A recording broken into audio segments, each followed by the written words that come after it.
अभी इस वक्त झारखंड के अंदर में माननीय विधायक डुमरी की जो है टाइगर जयराम कुमार महतो उनके सुरक्षा को लेकर जेड प्लस सिक्योरिटी को लेकर के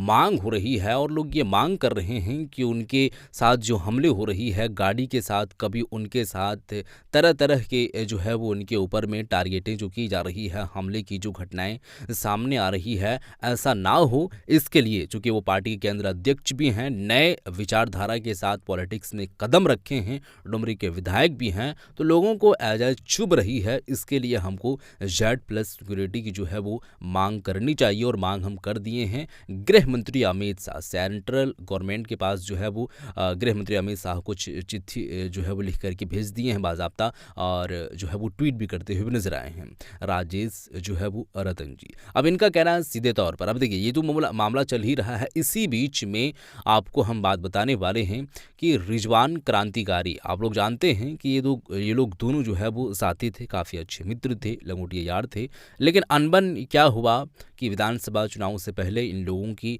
जो है वो जुदाई हो जाती है अलग अलग हो जाते हैं जेल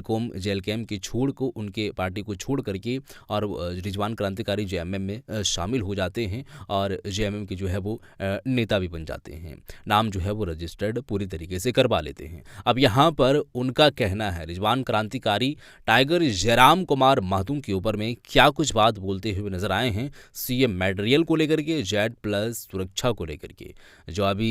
सिक्योरिटी की मांग हुई है उस बात को लेकर के मैं चाहूँगा वीडियो आपको दिखाऊं उनका क्या है कहना क्या है विचार ज़रूर मैं आपको बताना चाहूँगा और वीडियो भी दिखाना चाहूँगा। पहले आप इस वीडियो को देखें उसके बाद आगे की हम बातें करेंगे वीडियो देखें।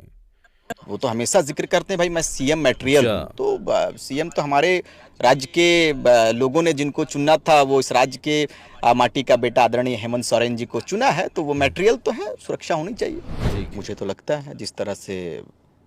आप देख रहे हैं कि डंडे से शायद मैंने देखा है कि चोट लगा है रामनवमी के जुलूस के अवसर फरसे से लगा है आप हल्का कर दे रहे हैं बात दिखना चाहिए विधायक है और जहाँ जिस तरह से भीड़ भाड़ में वो चलते हैं विरोध हो जाता है तो पुराने साथी हैं भले हमारा दल अलग है लेकिन मित्र रहे हैं पुराने संघर्ष के साथी हैं मिलना चाहिए आगे जाना चाहिए इन लोगों को लेकर। रामनवमी जुलूस के दौरान डुमरी से विधायक जयराम महतो चोटिल हो गए थे और उसके बाद आज दिन भर सोशल मीडिया पर उनके पार्टी के लेटर पैड पर एक चिट्ठी बहुत तेजी से वायरल हो रही है। दरअसल ये चिट्ठी भारत के गृह मंत्री अमित शाह को लिखी गई है और जहां पर जेड प्लस सुरक्षा की मांग की गई है अपने विधायक के लिए जो तमाम समर्थक हैं जेएलकेएम के उनके तरफ से ये मांग रखी गई है। इन तमाम मुद्दों पर बात करने के लिए हमारे साथ उनके पुराने साथी रिजवान क्रांतिकारी हैं। रिजवान जी जयराम की पार्टी की तरफ से अब मांग की गई है कि उनके विधायक को सुरक्षा दिया जाए कैसे देख रहे हैं इसको? लोकतंत्र है उनके समर्थक का मांग हो सकता है मैंने भी देखा है सोशल मीडिया पर और बिल्कुल सारे लोग तो उनके समर्थक कहते हैं भाई सीएम मटेरियल है सीएम भले नहीं हो लेकिन मटेरियल है मिलना चाहिए। अच्छा मुझे तो लगता है जिस तरह से आप देख रहे हैं कि डंडे से शायद मैंने देखा है कि चोट लगा है रामनवमी के जुलूस के अवसर फरसे से लगा है आप हल्का कर दे रहे हैं बात को। नहीं फरसे से मैं देखा नहीं लेकिन मुझे सुनने में आया कि डंडा से या कुछ से ऐसा पीछे साइड से मैंने भी वीडियो को देखा लेकिन वीडियो में दिखा नहीं कि फारसा है कि डंडा है लेकिन चोटिल थे मैंने देखा है कि डॉक्टर के पास सोशल मीडिया के माध्यम से कि वो गए हैं और बिल्कुल चोटिल थे तो मुझे लगता है कि दिखना चाहिए विधायक है और जहाँ जिस तरह से भीड़ भाड़ में वो चलते हैं विरोध हो जाता है तो पुराने साथी हैं भले हमारा दल अलग है लेकिन मित्र रहे हैं पुराने संघर्ष के साथी हैं मिलना चाहिए आगे जाना चाहिए इन लोगों को लेकर। बोकारो में भी जो घटना घटी उस समय भी दोनों के समर्थकों के बीच धक्का मुक्की हुई उनके गाड़ी को तोड़ा गया क्या लगता है कि इन सब चीज़ों को देखते हुए ही पार्टी की तरफ से ये मांग की जा रही है? हो सकता है क्योंकि मुझे लगता है कि शुरुआती दिनों में चूँकि जब हम लोग रहा करते थे उस वक्त बहुत सारे हमारे साथी थे जो उनकी सुरक्षा में रहते थे तो कहीं ना कहीं अब वो अकेले चल रहे हों या फिर जिस तरह से बोर्ड तोड़ देना और ये सब जो हुआ है जिनके द्वारा भी किया गया है वो माननीय है इस तरह से नहीं करना चाहिए तो इन सब चीज़ों को मद्देनज़र रखते हुए मुझे लगता है कि उनके पार्टी के पदाधिकारियों के द्वारा या उनके पार्टी के नेताओं के द्वारा मांग किया गया होगा। मैंने लेटर पैड तो देखा नहीं लेकिन मैंने सुना है कि इस तरह का जो मांग है उनके द्वारा उनके पार्टी के द्वारा किया जा रहा है अपने द्वारा है लोकतंत्र है सबों का अधिकार है मांग करने का मांग कर सकते हो। आपने जिक्र किया कि शुरुआती दिनों में एक टीम होती थी, मुझे भी याद है मैं जब कवरेज के दौरान था, ब्लैक कैट कमांडोज कहते थे शायद उस ग्रुप को, जो सुरक्षा के घेरा में उन्हें लेकर के चलते थे। कहाँ है आजकल वो नहीं ग्रुप? नहीं उसमें ब्लैक कैट नहीं, देखो उसमें होता क्या था कि जब वो जयराम जी चलते थे तो उस वक्त वो भीड़ भाड़ बहुत ज़्यादा रहता था, तो जो नामचीन चेहरे रहते थे उन लोगों को लोग पहचानते थे, लेकिन उनके साथ में जो लड़के रहते थे वो सुरक्षा के दृष्टिकोण से हम लोगों के साथ में जो सुरक्षा के घेरे को लेकर चलते थे उनको पहचानने में असुविधा हुआ करता था। तो उन लोगों को एक हिदायत दिया गया था पार्टी की ओर से कि भाई तुम लोग एक ड्रेसअप में आओ और उस ड्रेस कोड के द्वारा चलोगे तो लोगों के जहन में ये जाएगा कि इनके सुरक्षा में ये लोग हैं। तो इस